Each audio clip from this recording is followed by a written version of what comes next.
अक्सर हमारे कुछ सब्सक्राइबर का कमेंट होता है कि हम अपने यूट्यूब चैनल पर जो है वो बिना कॉपीराइट के वीडियोस को कैसे अपलोड करें, या फिर हम अपने यूट्यूब चैनल पर बिना कॉपीराइट के इशू के या बिना कॉपीराइट के प्रॉब्लम के अपने यूट्यूब चैनल पर वीडियोस को कैसे अपलोड कर सकते हैं। अब यहाँ पर दोस्तों ऐसे जो लोग पूछने वाले होते हैं, यहाँ पर उनका सवाल इस तरह से नहीं होता है कि हम अपने यूट्यूब चैनल पर अपना ओरिजिनल कंटेंट कैसे अपलोड करें, या फिर अगर हमें नॉन कॉपीराइटेड कंटेंट चाहिए है तो हम उसको कहाँ से डाउनलोड करें। बेसिकली उनके कहने का मतलब यही होता है कि वो अपने YouTube चैनल पर कॉपीराइटेड मटेरियल ही इस्तेमाल करना चाहते हैं या कॉपीराइटेड कंटेंट को ही अपलोड करना चाहते हैं, लेकिन यहाँ पर जो है वो उसके साथ साथ कॉपीराइट से भी बचना चाहते हैं। वो नहीं चाहते कि उनकी YouTube चैनल पर जो है वो इसके लिए किसी भी तरह का कोई भी उनके YouTube चैनल पर कॉपीराइट से रिलेटेड कोई प्रॉब्लम आए। दोस्तों आज की इस वीडियो में मैं आप सभी लोगों से इसी बारे में बात करने वाला हूँ। अभी तक आपने इस वीडियो को लाइक नहीं किया तो यार इस बात के लिए जल्दी से इस वीडियो को एक लाइक कर दीजिए, साथ ही चैनल को सब्सक्राइब नहीं किया सब्सक्राइब कर दीजिए।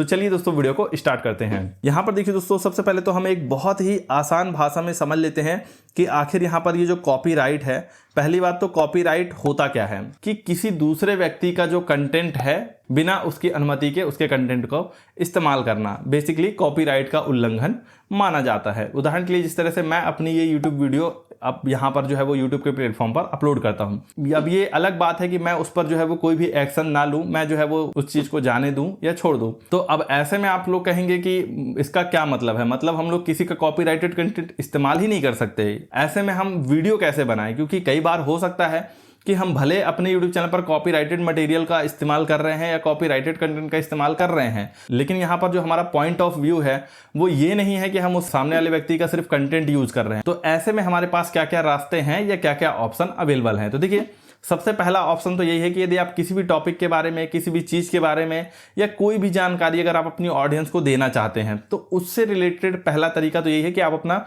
खुद का ओरिजिनल कंटेंट बनाएं। उदाहरण के लिए मान लीजिए अब मैं किसी भी व्यक्ति को यहाँ पर जो है वो किसी कार के बारे में बताने वाला हूँ, किसी बाइक के बारे में बताने वाला हूँ, तो इसके लिए मैं चाहूँ तो यहाँ पर अपना खुद से भी ओरिजिनल वीडियो बना सकता हूँ और उस ओरिजिनल वीडियो पर जो कॉपीराइट का हक है वो भी मेरा अपना होगा। अब डेफिनेटली यदि वो संपत्ति किसी और की है या प्रॉपर्टी किसी और की है तब तो मुझे उनसे परमिशन लेनी ही पड़ेगी। हम किसी दूसरे व्यक्ति की प्रॉपर्टी का वीडियो बनाकर हम ये नहीं कह सकते कि उस पर हमारे कॉपीराइट का अधिकार है, लेकिन अगर हम उनकी परमिशन के साथ वो एक वीडियो बना लेते हैं तो उनकी परमिशन लेने के बाद उस वीडियो का जो कॉपीराइट है वो एक तरह से हमारे पास आ जाता है, क्योंकि हमने उनसे परमिशन लेकर वो वीडियो शूट किया है। लेकिन एक चीज़ ये भी हो सकती है कि हो सकता है बहुत सारी चीज़ें ऐसी हो जहां पर आप बार बार ओरिजिनल वीडियो ना बना पाओ, तो फिर आप क्या कर सकते हैं, जैसे कि मान लीजिए आप किसी एनिमल के बारे में कोई वीडियो बना रहे हैं या किसी बर्ड स्पीसीज के बारे में कोई वीडियो बना रहे हैं। तो ऐसे में ऐसा तो नहीं है कि अब ओरिजिनल वीडियो के चक्कर में आप जंगलों में घूमते रहेंगे या जंगलों में जा जाकर वीडियो बनाते रहेंगे। तो उस केस में आप यहाँ पर क्या कर सकते हैं, तो देखिए उस केस में डेफिनेटली आप यहाँ पर जो है वो बहुत सारी ऐसी नॉन कॉपीराइटेड वेबसाइट्स होती हैं जहाँ पर कॉपीराइट फ्री मटेरियल जो है वो अवेलेबल होता है। आप गूगल पर सर्च करेंगे या इवन यूट्यूब पर भी सर्च करेंगे, आपको बहुत सारी वीडियो मिल जाएगी और उसके लिए आपको कोई कॉपीराइट स्ट्राइक भी नहीं आएगा, ना कॉपीराइट से रिलेटेड कोई प्रॉब्लम आएगी और आप उसको मोनेटाइज करके उससे रेवेन्यू भी जो है वो जनरेट कर सकते हैं। अब इसके बाद भी आपका एक आर्ग्यूमेंट ये हो सकता है कि वो जो वेबसाइट्स होती हैं डेफिनेटली हमें उनमें कुछ ऐसी चीज़ें मिल जाती हैं जिनके लिए हमें बहुत ज़्यादा भटकना नहीं पड़ेगा, घूमना नहीं पड़ेगा, लेकिन तब भी उसमें ज़रूरी नहीं कि हर एक चीज़ अवेलेबल हो। बहुत सारी ऐसी चीज़ें हो सकती हैं जो कि उसमें भी ना अवेलेबल हो। तो अब ऐसे में आपका आर्ग्यूमेंट ये हो सकता है कि वो जो भी कंटेंट के बारे में आप वीडियो बनाना चाहते हैं वो उस नॉन कॉपीराइट वाली वेबसाइट पर भी अवेलेबल नहीं है, वो पर्टिकुलर सिर्फ और सिर्फ किसी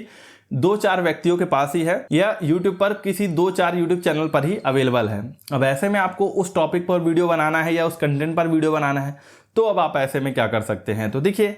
इस स्थिति में तब भी आपके पास एक रास्ता होता है और वो होता है फेयर यूज का। फेयर यूज के तहत आप जो है वो इस केस में भी किसी भी व्यक्ति का जो कंटेंट है उस पर यदि आप कोई कमेंट्री करना चाहते हैं या क्रिटिसिज्म करना चाहते हैं तो उस केस में इस्तेमाल कर सकते हैं। दूसरा, अगर आप उसके थ्रू कोई न्यूज़ रिपोर्टिंग करना चाहते हैं या अपनी ऑडियंस को न्यूज़ या इंफॉर्मेशन देना चाहते हैं, दूसरा उस केस में इस्तेमाल कर सकते हैं। उस टॉपिक से रिलेटेड कोई एजुकेशनल कंटेंट बना रहे हैं, जैसे कि आपने यूट्यूब पर बहुत सारे यूट्यूब चैनल्स देखे होंगे जो कि एजुकेशनल कंटेंट बनाते हैं। तीसरा, आप उस केस में भी उस कंटेंट को इस्तेमाल कर सकते हैं। और चौथा, यदि आप पैरोडी वीडियो बनाना चाहते हैं, यानी आप किसी व्यक्ति की नकल करते हुए मजाकिया फनी वे में यदि उसका वीडियो बनाते हैं, तो इन 3-4 केसेस में आप किसी भी व्यक्ति का जो कंटेंट है वो फेयर यूज के तहत उसका कुछ हिस्सा, ना कि उसका पूरा कंटेंट। एग्जाम्पल के लिए अगर उसका 5 मिनट का वीडियो है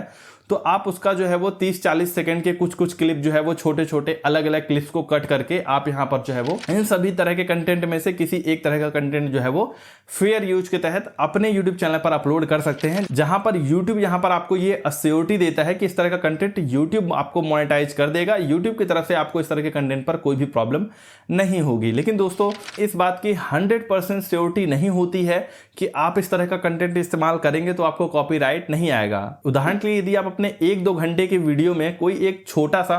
5 से 10 सेकंड का भी म्यूजिक का इस्तेमाल कर लेते हैं तो एक तरह से देखा जाए तो ये एक बहुत ही कम ड्यूरेशन है, उसके बावजूद भी आपकी वीडियो पर जो है वो कॉपीराइट क्लेम आ सकता है। भले ही आपने उस सॉन्ग के बारे में ही जानकारी दे रखी हो, उस सॉन्ग से रिलेटेड ही इंफॉर्मेशन आप अपनी ऑडियंस को दे रहे हो, या फिर आपने एक पर्टिकुलर वीडियो ही बना रखा है उस सॉन्ग पर डेडिकेटेड कि ये कब का सॉन्ग है, किसने इसको गाया था, किस तरह से ये फिल्माया गया था, कौन कौन से कलाकार या आर्टिस्ट इसमें शामिल थे, लेकिन उसके बावजूद भी उसको इस्तेमाल करने पर आपको कॉपीराइट क्लेम या फिर कॉपीराइट स्ट्राइक आ सकता है। तो फेयर यूज के केस में भी मैं आपको यही रिकमेंड करूंगा कि यदि आप इस तरह से भी किसी का कंटेंट इस्तेमाल करना चाहते हैं तो एक बार या तो आप उनकी परमिशन ले लें या फिर इस तरह के लोगों का ही कंटेंट इस्तेमाल करें जिन पर आपको श्योरिटी है कि पास्ट में जिन लोगों ने इनका कंटेंट इस्तेमाल किया है उनको कॉपीराइट नहीं आया है। चैनल को सब्सक्राइब नहीं किया, सब्सक्राइब कर दीजिए। मिलते हैं अपनी नेक्स्ट वीडियो में, तब तक के लिए goodbye and take care.